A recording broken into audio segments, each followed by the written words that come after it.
लग्नानंतर होईलच प्रेम. प्रेक्षकांनो, मालिका खूपच सुंदर चाललेली आहे आणि त्यातच आपण पाहतोय की आता एक एक करत काहीतरी अशी कारणं घडतायत की ज्या कारणांच्या मुळे आता काव्यासमोर सत्य येण्याचं अजिबात टाळत आहे किंवा टळतच आहे. काव्यासमोर सत्यच येत नाहीये, काव्याला सत्य समजतच नाहीये आणि त्याच वेळेला खऱ्या अर्थाने मात्र आता नियती मोठा चमत्कार घडून आणणार आहे. सरोगेसी असं म्हणत नंदिनी आपलं सत्य लपवण्याचा प्रयत्न करते आणि त्याच वेळेला मात्र आता नियती काही महिन्यातच आता मात्र एक वेगळा चमत्कार घडवून आणते.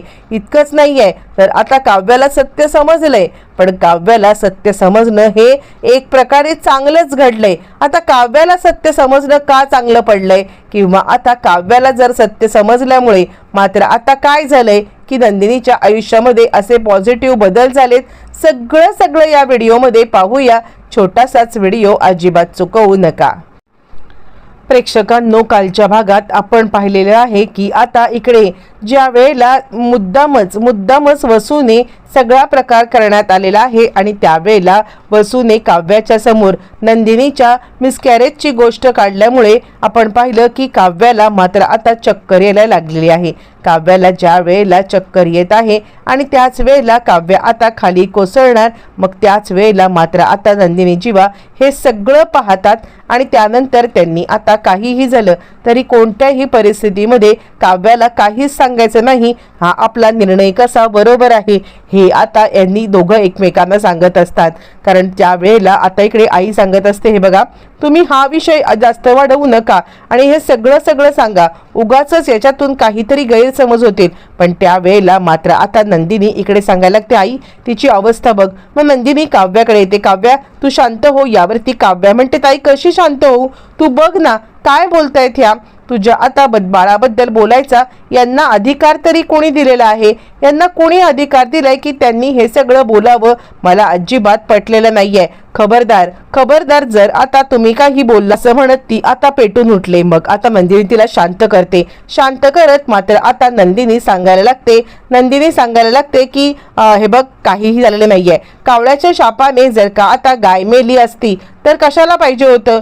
ह्या बाई काहीही बोलतील आणि आपल्या बाबतीत तसं काही घडणार आहे का, यावरती काव्य सांगायला लागते. पण का आता हे सगळं यांनी बोलावं, यांनी हे सगळं बोलण्याची काय गरज होती, का ह्यांनी हे सगळं बोलल्या असं म्हटल्यावर ती सांगते, बोलणाऱ्याचं आपण हात धरू शकतो का, नाही ना. बोलणाऱ्याचे जर का आपण हात धरू शकत नाही आहोत तर आता कोणत्याही बाबतीमध्ये त्या बोलणाऱ्याला जे काही बोलायचं आहे ते आता बोलू दे, आपण आता काहीच बोलायचं नाहीये असं म्हटल्यावरती काव्य आता चिडले आणि त्यानंतर मात्र आता पक्का निर्णय झालेला आहे, तो म्हणजे नंदिनीचा, की काहीही झालं तरी काव्याला काही सांगायचं नाहीये. ती आपल्या आई पुन्हा एकदा रूम मध्ये घेऊन येते आणि ती म्हणायला लागते, बघितलंस ना, म्हणजे आता मी काव्याला काही सांगितलं आणि तिच्या बाळावरती जर का याचा परिणाम झाला तर मात्र मी या सगळ्यामध्ये स्वतःला कधीच माफ करू शकणार नाहीये. तुला का कळत नाहीये की मी हे सगळं का सांगत नाहीये ते. आणि असं म्हटल्यावरती ती सांगते, पण हे किती दिवस तुम्ही असं सत्य लपवून ठेवणार आहात.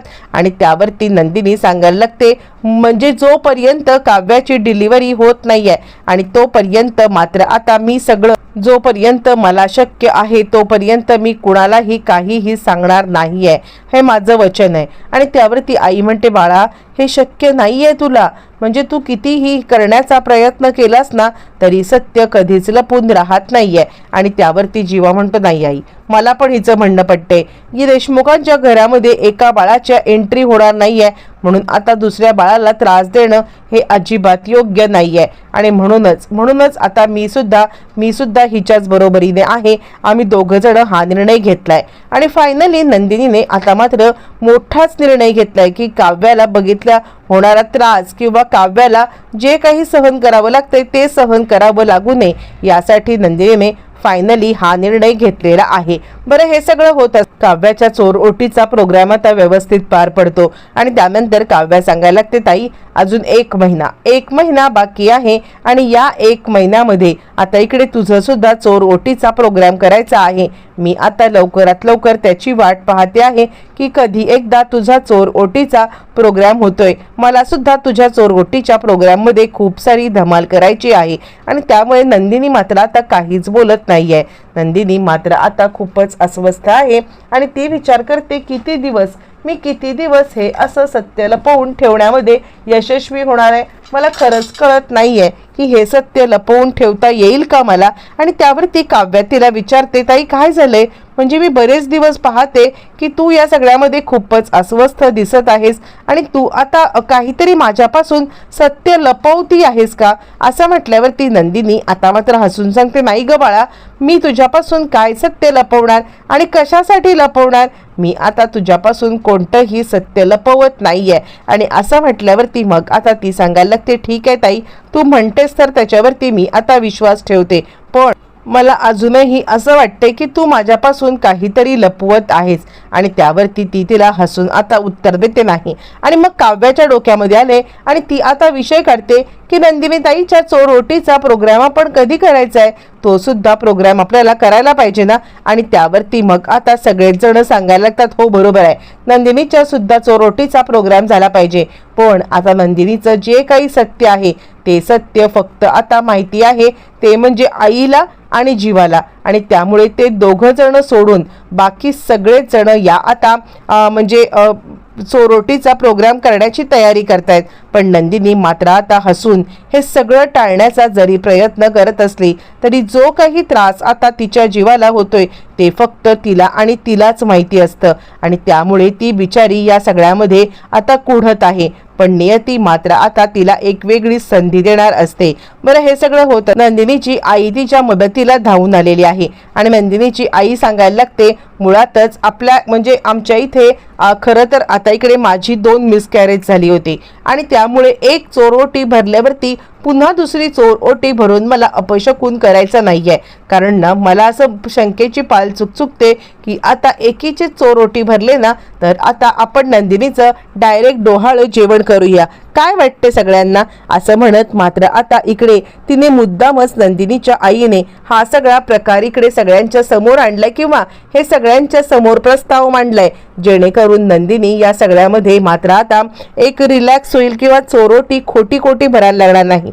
आणि नंदिनीच्या आईचं म्हणणं किंवा तिची भीती ही सगळ्यांनाच कळलेली. आणि मानिनी सांगते, ठीक आहे, तुम्हाला जर का असं वाटत असेल ना तर आपण नंदिनीचं डायरेक्ट डोहाळ जेवण करूया. असं म्हटल्यावरती मग आता ती सांगायला लागते, तेच कारण आता चोरोटी एकीची भरले ना दुसरीची भरू नये अशी मला मनातच शंका वाटते किंवा मला स्वतःलाच ही आता भीती वाटत आहे. असं म्हटल्यावर ती मानिनी आणि बरात घरातले बाकी सगळे या गोष्टीसाठी तयार झालेत की आता तिची चोरोटी नाही भरली तरी सुद्धा चालेल. आणि फायनली निर्णय आता झालेला आहे की चोरोटी भरायची नाही, म्हणजे आता तिची चोरोटी भरायची नाही. मग हे सगळं झाल्यावरती इकडे तोपर्यंत नंदिनीच्या आईने जरी हा विषय टाळला असला तरी काव्याला मात्र आता सतत चिंता. आणि आता काव्याच्या डोहाळ जेवणाचा दिवस आलाय. नंदिनी इतके दिवस आता मात्र खोटं पोट लावत हे सगळा प्रकार करत आहे. पण काव्याच्या डोहाळ जेवणाच्या वेळेला काव्या आता हट्ट करायला लागते की नाही ताई, तू सुद्धा माझ्यासारखी छानपैकी तयार हो.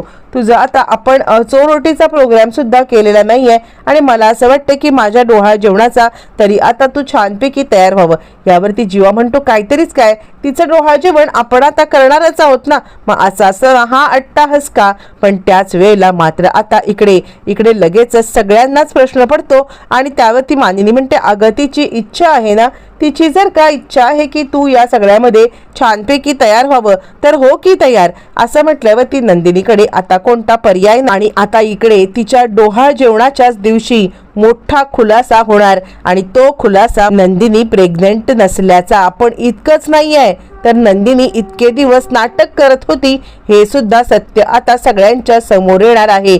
पण नियती मात्र आता नंदिनीला एक वेगळा चान्स देणार आहे.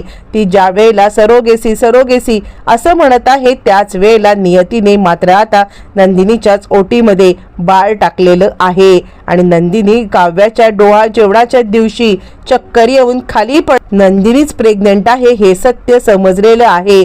प्रेक्षकांनो, सगळ्यांना धक्का बसलाय. डॉक्टरांनी ज्या वेळेला नंदिनी प्रेग्नंट असं सांगितलंय, सगळेजण सांगतात की ती 7 महिन्याची प्रेग्नंट आहे, पण ती 7 महिन्याची प्रेग्नंट नाहीच आहे. तर आता नंदिनी या सगळ्यामध्ये इकडे जस्ट 1-1.5 महिन्याची प्रेग्नंट असते आणि त्याच वेळेला सगळ्यांच्या समोर मग आता जीवाने सत्य सांगितलंय. जीवाला तर आपण देवाचे किती आणि कसे आभार मानावे याच गोष्टी कळत नाहीयेत आणि त्यानंतर मात्र आता इकडे सगळ्यांच्या समोर सत्य आलंय आणि नंदिनी आता ज्या वेळेला काव्याला बाळ होणार तेव्हा नंदिनीचं डोहाळं जेवण होणार. मालिका खूप गुंतागुंतीची पण छान वळणावरती चालू.